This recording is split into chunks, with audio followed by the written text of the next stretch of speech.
All right, Shalom. I want to first start off giving all praises, honor, and glory to Yahweh, Bahasham, Yahweh Shai, Bahasham, Rakakwadash. Double honors to the apostles and the elders of Great Millstone, the men that taught us this truth through the spirit and power of Yahweh, Bahasham, Yahweh Shai, Bahasham, Rakakwadash, and peace and blessings unto the elect of the nation of Israel. And I just did a lesson, and I was reading in the book of Second Esdras, the ninth chapter, and I want to continue, reading in this chapter, because after the last verse that I read was Second Esdras 9, and I stopped at verse 4. But if you go on to read a few more verses down, it's very powerful. So I say I might as well do a quick lesson on it. Or, just bring out the scriptures and speak through the Spirit, Lord willing, as I read these few verses.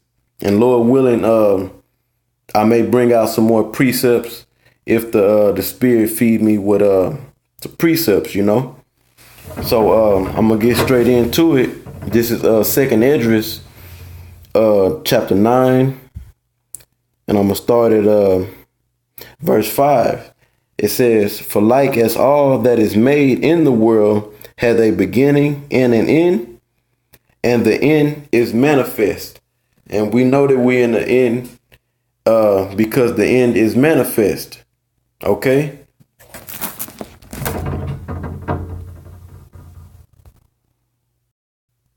Okay, I paused it real quick because I want to look up that word manifest, and I pulled it up on the etymology online dictionary, and I'm gonna get straight to the meaning. Okay, it says it's from the Latin manifestere, to discover, disclose, betray, meaning to display by action. Okay, so we know that we're in the end. We know that we're in the end, not the end of the world. Well, we in the end of the world in the sense of the word eon. The word, one of the, you have you have three root words for the word world. Okay, one of them is eon, and it means age. So we at the end of a particular age, and we at the end of the so-called white man's rulership. Okay. So that's what the end is, because the scripture tells us in Second Esdras 6, 6 and 9, that Esau is the end of the world, okay? And Jacob is the beginning of it that follow it, right? So we know that we in the end based upon the prophecies, based upon it being manifest. It's being displayed by actions. Right, things are happening in the earth at a alarming rate right now. So going back to Second Esdras 9, it says, "For like as all that is made in the world hath a beginning and an end, the end is manifest." Okay, even so the time also of the highest have plain beginnings and wonders and powerful works, and endings and effects and signs, right? And we seeing effects and signs happen in the earth. Okay, we just had Black Moon. Okay, we're seeing all these skirmishes going on in the earth, uproars of the people, earthquakes. Okay, floods. All right, alarming. Heat waves is going out across the world, wildfires. Okay, the American economy is just going spiraling down the drain, and the list goes on. It says, even so the time also of the highest have plain beginnings in wonders and powerful works, and ending in effects and signs. And we focusing on the end of this wicked rule by the Edomites. Okay. It says, and everyone that shall be saved, and who's going to be saved? The elect of the nation of Israel is going to be saved. Okay?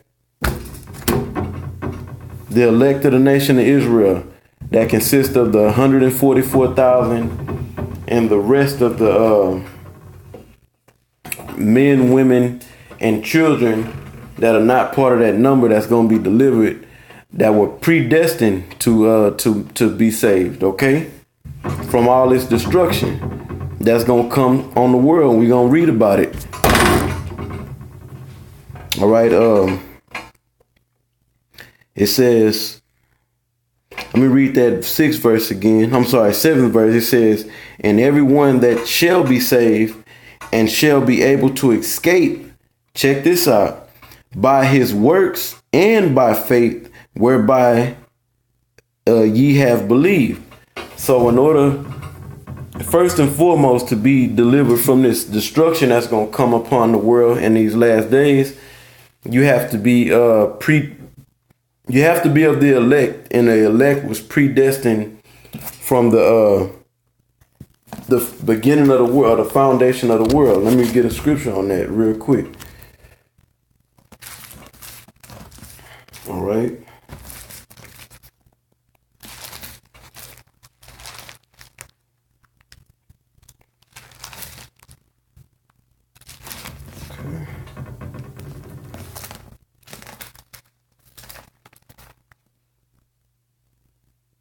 All right, this is the book of Ephesians, chapter 1, verse 4.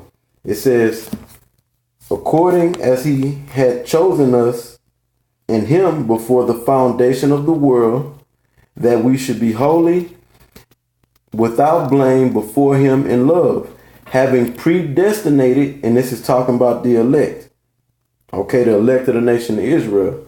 It says, having predestinated us unto the adoption of children by Yahweh Shah Mashiach to himself, according to the good pleasure of his will. So that's the first thing. You have to be selected. You had to be part of that. We have to be part of that number in order to be delivered. And the ones that are part of that number, okay, and I'm really focusing in on the 144,000.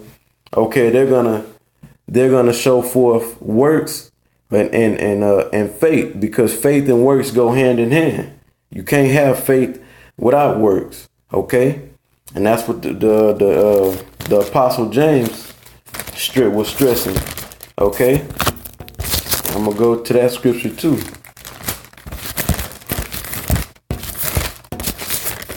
James chapter 2. And I'm going to start at verse 17. It says, even so faith, if it hath not works, is dead, being alone. Yea, a man may say, thou hast faith, and I have works. Show me thy faith without thy works, and I will show thee, I will show thee my faith by my works. So they go hand in hand. You have to have faith, and the way that you show your faith is by your works. The main work that we are to do is teach this word, okay? Learn it, study, and teach. And we have to continue to study. You know, the scriptures talk about iron sharpeneth iron, so you got to stay sharp on the wisdom, knowledge, and understanding of the scriptures. You know.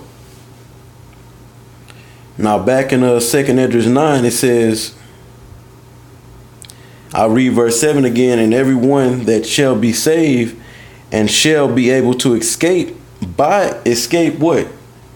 Escape the calamity that's going to come on the world or on this earth here in these last days.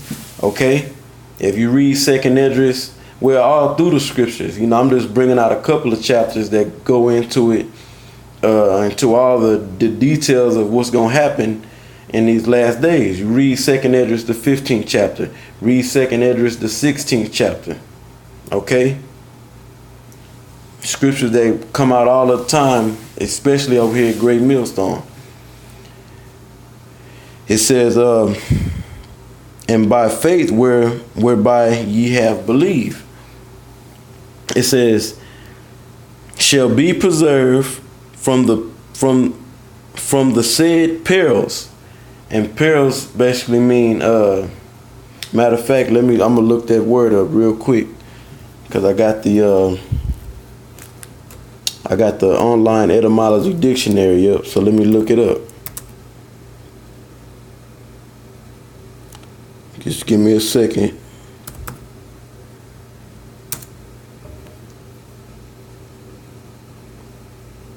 Okay, so it says peril is a danger, risk, from Latin periculum, an attempt, trial, experiment, risk, danger. So it basically means danger or dangerous. Okay? So we living in very dangerous times, and the Most High is gonna send many dangers, more dangers. He's like I said on the last video, the Most High is gonna ramp up, according to what the scriptures say. He's gonna ramp up his presence of visiting this world with judgments, instruction. Okay, and people may get sad and they mourning. You know, we are rejoicing because we know this is prophecy, and we know that we that much more closer to the end. All right. So reading on, it says, and everyone that shall be saved and shall be able to escape by his works and by faith whereby ye have believed shall be preserved from the said perils. The said perils, because the said is the writings, what the prophets spoke to come to pass. Okay, and we see it coming to pass. It says, and shall see my salvation in my land and within my borders, for I have sanctified them for me from the beginning, like I brought out in the book of Ephesians. Okay, this was all set up, who was gonna make it and be delivered here in these last days from the beginning of the creation. All right. The Most High already know who it is. We just don't know. That's why we putting in this work and showing our faith, because we want to be delivered, you know. And yeah, that's pretty much it. But the scriptures say that we're gonna be saved by faith and works. You know, that's exactly what the scriptures say. Just like in 2 Peter 1:10. Or 1 Peter, I'll end with this scripture right here. I believe it got to be 2 Peter 1:10. It says this, wherefore the rather, brethren, give diligence to make your calling and election sure. How do you do that? By showing faith. How do you show your faith? By your works. Okay? You're studying, you're teaching, being a brother, being a unfeigned brother. Okay? You know, being a productive member to the ministry. Okay? Showing having that charitable spirit. It says, wherefore the rather, brethren, give diligence to make your calling and election sure, for if you or ye do these things, ye shall never fail. Okay, and with that, I want to give all praises, once again, all praises, honor, and glory to Yahweh, Bahasham Yahweh Shai, Bahasham Rakakwadash. Double honor to the apostles and the elders of Great Millstone, the men that taught us this truth through the Spirit, and peace and blessings unto the elect of the nation of Israel. And Lord willing, this lesson was edifying and exhorting to the Spirit. And with that, Shalom.